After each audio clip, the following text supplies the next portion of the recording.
ਵਾਹਿਗੁਰੂ ਜੀ ਕਾ ਖਾਲਸਾ ਵਾਹਿਗੁਰੂ ਜੀ ਕੀ ਫਤਿਹ। ਨਿਸ਼ਾਨੇ ਸਿੱਕੀ ਈ ਪੰਜ ਹਰਫ ਕਾਫ, ਹਰਗਿਜ਼ ਨਾ ਬਾਸ਼ਦ ਈ ਪੰਜ ਮੁਆਫ। ਸਿੱਖੀ ਦੇ ਪੰਜ ਨਿਸ਼ਾਨ ਹਨ। ਉਹ ਪੰਜ ਨਿਸ਼ਾਨ ਪੰਜ ਕਕਾਰ, ਕੇਸ, ਕੰਘਾ, ਕੜਾ, ਕਛਹਿਰਾ ਅਤੇ ਕਿਰਪਾਨ।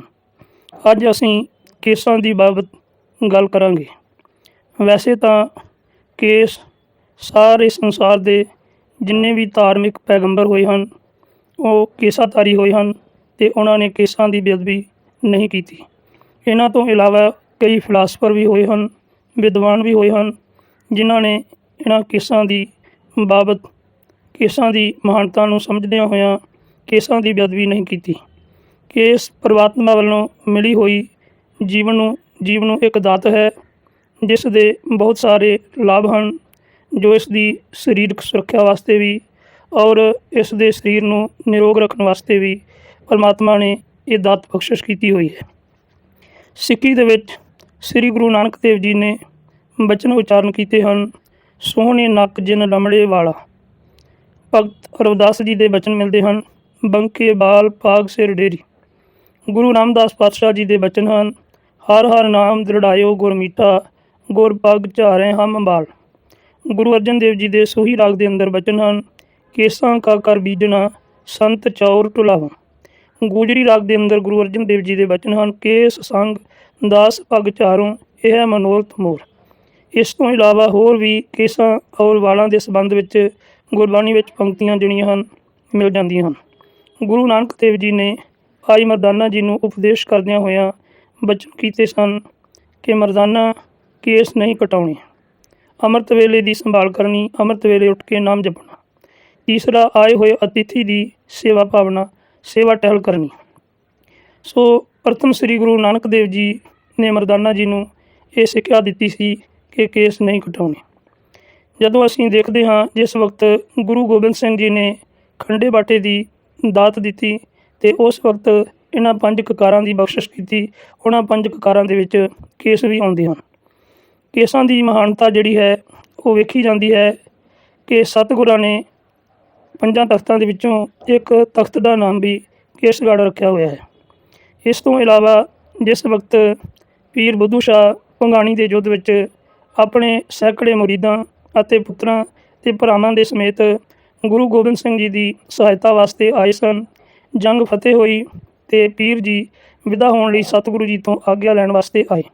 ਉਸ ਵਕਤ ਗੁਰੂ ਗੋਬਿੰਦ ਸਿੰਘ ਜੀ ਆਪਣੇ ਕੇਸਾਂ ਨੂੰ ਕੰਘਾ ਕਰ ਰਹੇ ਸਨ ਅਤੇ ਉਹਨਾਂ ਨੇ ਆਪਣੀ ਅੱਧੀ ਦਸਤਾਰ ਪੀਰ ਬੁੱਧੂ ਸ਼ਾਹ ਨੂੰ ਬਖਸ਼ਿਸ਼ ਕੀਤੀ ਅਤੇ ਅੱਧੀ ਦਸਤਾਰ ਮਹੰਤ ਕਿਰਪਾਲ ਦਾਸ ਨੂੰ ਬਖਸ਼ਿਸ਼ ਕੀਤੀ। ਪਰ ਪੀਰ ਜੀ ਨੇ ਸ਼ਰਧਾ ਭਾਵਨਾ ਦੇ ਨਾਲ ਉਹ ਕੰਘਾ, ਜਿਸ ਦੇ ਵਿੱਚ ਸਤਿਗੁਰਾਂ ਦੇ ਕੇਸ ਵੀ ਸਨ, ਜੋ ਅਜੇ ਸਤਿਗੁਰੂ ਜੀ ਕੰਘਾ ਕਰਕੇ ਹਟੇ ਹੀ ਸਨ, ਅਤੇ ਪੀਰ ਬੁੱਧੂ ਸ਼ਾਹ ਜੀ ਨੇ ਆਪ ਇਹ ਮੰਗ ਕੇ ਪ੍ਰਾਪਤ ਕੀਤੇ। ਸੋ ਇਤਿਹਾਸ ਵਿੱਚ ਜ਼ਿਕਰ ਆਉਂਦਾ ਹੈ, ਲੰਬਾ ਸਮਾਂ ਪੀਰ ਬੁੱਧੂ ਸ਼ਾਹ ਜੀ ਇਸ ਕੰਘੇ ਵਿੱਚ ਅੜੇ ਹੋਏ ਕੇਸਾਂ ਨੂੰ ਅਤੇ ਕੰਘੇ ਨੂੰ ਸੁਨਹਿਰੀ ਡੱਬੀ ਦੇ ਵਿੱਚ ਉਹਨਾਂ ਨੇ ਸਾਂਭ ਕੇ ਮੜਵਾ ਕੇ ਰੱਖਿਆ ਅਤੇ ਹਰ ਰੋਜ਼ ਇਹਨਾਂ ਦੇ ਰਾਹੀਂ ਗੁਰੂ ਗੋਬਿੰਦ ਸਿੰਘ ਜੀ ਦੇ ਦੀਦਾਰ ਕਰਦੇ ਰਹੇ। ਕਈ ਵਿਦਵਾਨਾਂ ਦਾ ਵਿਚਾਰ ਹੈ ਕਿ ਅਜੇ ਵੀ ਇਹ ਨਾਭੇ ਦੇ ਤੋਸੇਖਾਨੇ ਦੇ ਵਿੱਚ ਮੌਜੂਦ ਹਨ। ਇਸ ਤੋਂ ਇਲਾਵਾ ਜਿਸ ਵਕਤ ਅਹਿਮਦ ਸ਼ਾਹ ਅਬਦਾਲੀ ਨੇ ਮਹਾਰਾਜਾ ਪਟਿਆਲਾ ਦੇ ਕੇਸ ਕਤਲ ਕਰਨ ਦੀ ਗੱਲ ਕੀਤੀ ਅਤੇ ਮਹਾਰਾਜਾ ਪਟਿਆਲਾ ਨੇ ਇਨਕਾਰ ਕਰ ਦਿੱਤਾ ਕਿ ਮੈਂ ਆਪਣੇ ਕੇਸ ਨਹੀਂ ਕਟਵਾਉਣੇ, ਇਸ ਦੀ ਕੀਮਤ ਜਿਤਨੀ ਵੀ ਕਹੇ ਉਹ ਮੈਂ ਤਾਰਨ ਵਾਸਤੇ ਤਿਆਰ ਹਾਂ, ਪਰ ਮੈਂ ਆਪਣੇ ਕੇਸ ਨਹੀਂ ਕਟਵਾਉਣੇ। ਸਿੱਖ ਇਤਿਹਾਸ ਦੇ ਵਿੱਚ ਬਹੁਤ ਸਾਰੀਆਂ ਕੁਰਬਾਨੀਆਂ ਜਿਹੜੀਆਂ ਹਨ ਉਹ ਕੇਸਾਂ ਦੀ ਮਹਾਨਤਾ ਨੂੰ ਕਾਇਮ ਕਰਦਿਆਂ ਹੋਇਆਂ, ਕਾਇਮ ਰੱਖਦਿਆਂ ਹੋਇਆਂ ਸ਼ਹਾਦਤਾਂ ਹੋਈਆਂ। ਸਿੱਖ ਦੀ ਅਰਦਾਸ ਦੇ ਵਿੱਚ ਸਿੱਖ ਨੂੰ ਜਿੱਥੇ ਭਰੋਸਾ ਦਾਨ, ਵਿਸਾਹ ਦਾਨ, ਨਾਮ ਦਾਨ ਮੰਗਣ ਦੀ ਗੱਲ ਕੀਤੀ ਗਈ ਹੈ, ਉੱਥੇ ਕੇਸ ਦਾਨ ਮੰਗਣ ਦੀ ਵੀ ਜਾਚ ਸਿਖਾਈ ਹੈ। ਸਿੱਖਾਂ ਨੂੰ ਸਿੱਖੀ ਦਾਨ, ਕੇਸ ਦਾਨ, ਰਹਿਤ ਦਾਨ, ਵਿਵੇਕ ਦਾਨ, ਵਿਸਾਹ ਦਾਨ, ਭਰੋਸਾ ਦਾਨ, ਦਾਨਾ ਸਿਰ ਦਾਨ, ਨਾਮ ਦਾਨ ਦੀ ਗੱਲ ਕੀਤੀ ਗਈ ਹੈ। ਇਸ ਦੇ ਵਿੱਚ ਕੇਸ ਵੀ ਆਉਂਦੇ ਹਨ। ਸਿੱਖ ਦੀ ਅਰਦਾਸ ਦੇ ਵਿੱਚ ਬਚਨ ਮਿਲਦੇ ਹਨ, ਜਿਨ੍ਹਾਂ ਸਿੰਘਾਂ ਸਿੰਘਣੀਆਂ ਨੇ ਸਿੱਖੀ ਕੇਸਾਂ ਸੁਆਸਾਂ ਨਾਲ ਨਿਭਾਈ, ਉਹਨਾਂ ਦੀ ਕਮਾਈ ਦਾ ਧਿਆਨ ਧਰਨ ਦੀ ਗੱਲ ਕੀਤੀ ਗਈ ਹੈ।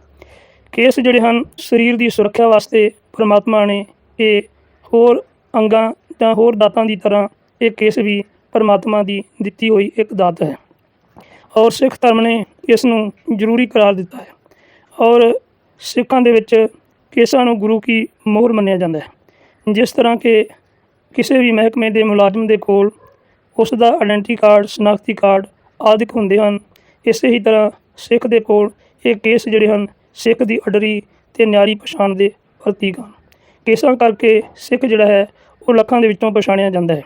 ਅੱਜ ਇਹਨਾਂ ਕੇਸਾਂ ਦੇ ਉੱਤੇ ਕਈ ਤਰ੍ਹਾਂ ਦੇ ਸਵਾਲ ਕੀਤੇ ਜਾਂਦੇ ਹਨ ਕਿ ਜੇਕਰ ਕੇਸਾਂ ਦੀ ਜਾਂ ਪੰਜਾਂ ਕਕਾਰਾਂ ਦੀ ਪਾਬੰਦੀ ਸਿੱਖ ਧਰਮ ਦੇ ਵਿੱਚ ਨਾ ਹੋਵੇ ਤਾਂ ਸਾਰੇ ਲੋਕ ਹੀ ਸਿੱਖ ਬਣ ਜਾਣ, ਪਰ ਬਿਨਾਂ ਕੇਸਾਂ ਤੋਂ ਸਿੱਖ ਦੀ ਪਛਾਣ ਜਿਹੜੀ ਹੈ ਉਹ ਕਿਵੇਂ ਹੋ ਸਕੇਗੀ।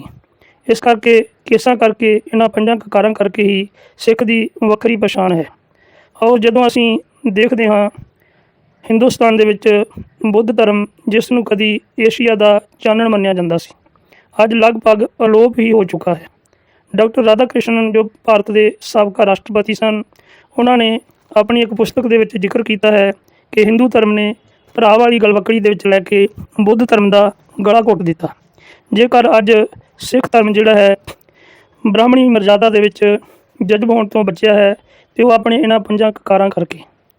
ਸੋ ਭਾਈ ਤਾਰੂ ਸਿੰਘ ਜੀ, ਜਿਨ੍ਹਾਂ ਨੇ ਆਪਣਾ ਖੋਪਰ ਤਾਂ ਉਤਰਵਾ ਲਿਆ ਪਰ ਆਪਣੇ ਕੇਸਾਂ ਨੂੰ ਆਂਚ ਨਹੀਂ ਆਉਣ ਦਿੱਤੀ।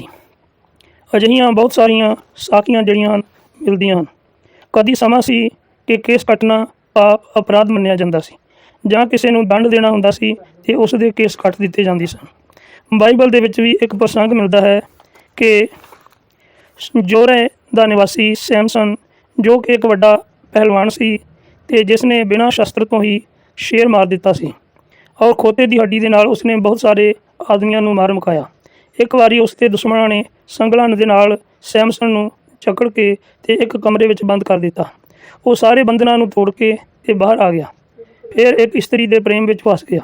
ਲੋਕਾਂ ਨੇ ਉਸ ਇਸਤਰੀ ਦੇ ਰਾਹੀਂ ਉਸ ਨੂੰ ਲਾਲਚ ਦੇ ਕੇ ਅਤੇ ਉਸ ਦੀ ਮਹਾਂਬਲੀ ਹੋਣ ਦਾ ਭੇਦ ਜਿਹੜਾ ਸੀ, ਰਾਜ ਜਿਹੜਾ ਸੀ, ਉਹ ਜਾਣਨਾ ਚਾਹਿਆ।